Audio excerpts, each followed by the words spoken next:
नमस्कार दोस्तों, मैं रमेश काला जीके विद काला पर आपका स्वागत करता हूं। दोस्तों, कक्षा 11 राजस्थान के जो विद्यार्थी हैं उनके लिए हिंदी साहित्य का एक ऐसा प्रश्न पत्र मैं आपको दे रहा हूं जो आपकी एग्ज़ाम जो अप्रैल में प्रस्तावित है उसमें ज़्यादातर क्वेश्चन आने की पूरी संभावना है।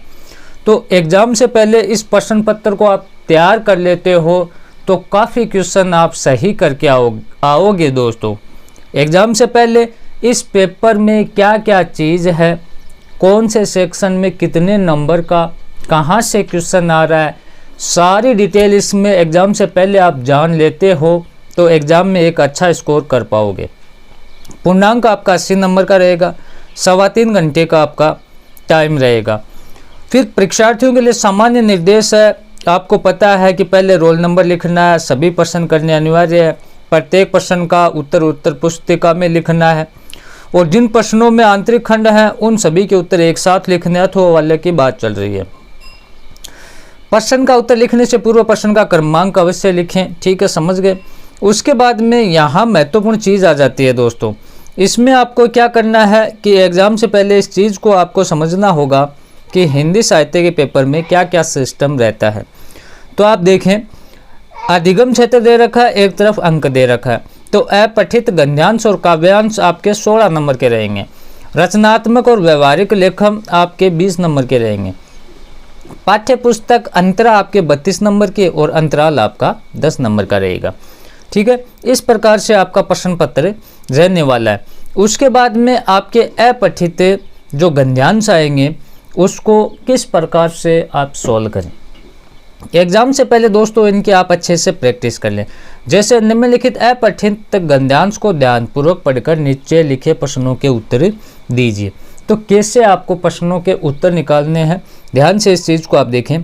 शिक्षा विविध जानकारियों का ढेर नहीं है जो तुम्हारे मस्तिष्क में ठूंस दिया गया है और ये जो आत्मसात किए बिना आजन्म पड़ा रहकर गड़बड़ मचाया करता है। हमें उन विचारों की अनुभूति कर लेने की आवश्यकता है जो जीवन निर्माण, मनुष्य निर्माण तथा चरित्र निर्माण में सहायक हो।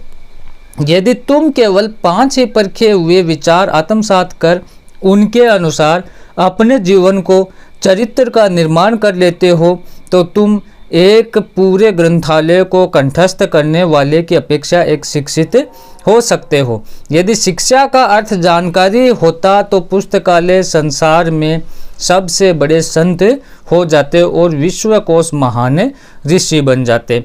विदेशी भाषा में दूसरों के विचारों को रटकर अपने मस्तिष्क में उन्हें ठूंस कर और विश्वविद्यालयों की कुछ पदवियां प्राप्त करें तुम अपने को शिक्षित समझते हो। क्या यही शिक्षा है?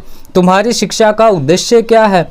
क्या या तो तुम मुंशीगिरी मिलना या वकील हो जाना या अधिक से अधिक डिप्टी मजिस्ट्रेट बन जाना जो मुंशीगिरी का ही दूसरा रूप है, बस यही ना। तो इससे तुमको या तुम्हारे देश को क्या लाभ होगा? आंखें खोलकर देखो, जो भरतखंड पहले कभी अन्न का अक्षय भंडार रहा वह वहीं उसी अन्न के लिए कैसी करुण पुकार उठ रही है। क्या तुम्हारी शिक्षा इस अभाव की पूर्ति करेगी? वह शिक्षा जो जन समुदाय को जीवन संग्राम के उपयुक्त नहीं बनाती, जो उसके चरित्र शक्ति का विकास नहीं करती, तो उनसे भूत दया का भाव और स्नेह का साहस पैदा नहीं करती, तो उससे हम शिक्षा का नाम दे सकते हैं। अतएव हमें तो ऐसी शिक्षा चाहिए जिससे चरित्र बने और मानसिक बल बढ़े, बुद्धि का विकास हो, उससे मनुष्य अपने पैरों पर खड़ा हो सके, ठीक है। तो हमें किन विचारों को अनुभूत कर लेने की आवश्यकता है? तो जीवन निर्माण, चरित्र निर्माण, मनुष्य निर्माण, सभी को, है ना। तो इस प्रकार से आपके अपठित गद्यांश आपको करना है। शिक्षा का अर्थ क्या है? जानकारी प्राप्त करना, मुंशीगिरी करना, विदेशी भाषा को रटना, जीवन चरित्र निर्माण, इसमें दया हो जाएगा। नेक्स्ट है निजी ज्ञान भंडार का समृद्ध करने के लिए आवश्यक है। तो यांत्रिक भाषा, पाश्चात्य विज्ञान, अंग्रेजी भाषा, इनमें से सभी। नेक्स्ट है जो शिक्षा भूत दया का भाव और स्नेह का साहस उत्पन्न नहीं कर सकती वह शिक्षा है, वो सारहीन शिक्षा है दोस्तों, ठीक है। नेक्स्ट है कि लेखक के अनुसार शिक्षा क्या है, इसमें कि मनुष्य के सर्वांगीण विकास है वो शिक्षा है। हमें कैसी शिक्षा की आवश्यकता जो हमें चरित्र का निर्माण करे, वो चीज़ें इसमें आपको लिखनी है। फिर शिक्षा का वास्तविक उद्देश्य, मतलब कहने का मतलब आपको अच्छे से पढ़कर इसका उत्तर लिख देना, या आराम से आपसे हो जाएगा। हिंदी साहित्य में आपके कक्षा 11 में प्रश्न और कैसे आते हैं उनको भी आप ध्यान से देखें, कौन कौन से सेक्शन में किस प्रकार से पूछे गए। निम्नलिखित अपठित पद्यांश को ध्यानपूर्वक पढ़कर दिए गए प्रश्नों के उत्तर दीजिए। इस पद्यांश को आपको पढ़ना है, फिर इसके उत्तर आसानी से निकल जाएंगे। रचनात्मक और व्यवहारिक लेखन में किस प्रकार के क्वेश्चन आ रहे हैं वो आप देख सकते हैं। अपने जीवन की किसी अविस्मरणीय घटना का अपने शब्दों में वर्णन कीजिए, 3 नंबर का है। अपने विद्यालय में आयोजित हुए क्रिकेट टूर्नामेंट का वर्णन अपने शब्दों में लिखिए। फिर चौथा question very very most important है। जिला कलेक्टर बीकानेर की ओर से स्वास्थ्य सचिव राजस्थान सरकार को अपने क्षेत्र में अज्ञात बीमारी से राहत दिलाने हेतु राजधानी से एक चिकित्सकों की टीम भिजवाने हेतु निर्धारित प्रारूप में एक कार्यालय पत्र आपको लिखना है।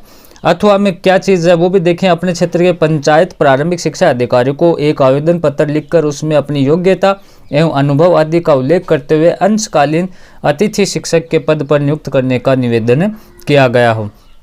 उसके बाद में प्रतिवेदन का अभिप्राय और परिभाषा स्पष्ट करनी है।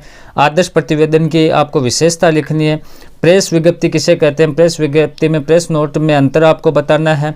फिर ये 7 का देखें महत्वपूर्ण क्वेश्चन है। राजकीय उच्च माध्यमिक विद्यालय बीकानेर की विद्यालय की विकास समिति की आगामी बैठक हेतु कार्य सूची का प्रारूप तैयार करना है, और इसके अथवा में क्वेश्चन दे रखा है। फिर संयुक्ताक्षर का असंगत रूप आपको पहचानना है। हिंदी शब्दकोश में किन वर्णों का लेखन नहीं होता, शब्द किसकी मूल इकाई है। ये जो क्वेश्चन है सारे VVI क्वेश्चन, इनको तैयार करना है। खंड 3 आपका 32 अंक का रहने वाला है, और इसमें क्या आएगा कि निम्नलिखित काव्यांश की सह प्रसंग व्याख्या करें। इस काव्यांश की आपको व्याख्या करनी अथवा में भी है। फिर आपके कुछ प्रश्न इसमें दिए गए हैं, उनको आपको तैयार करना है।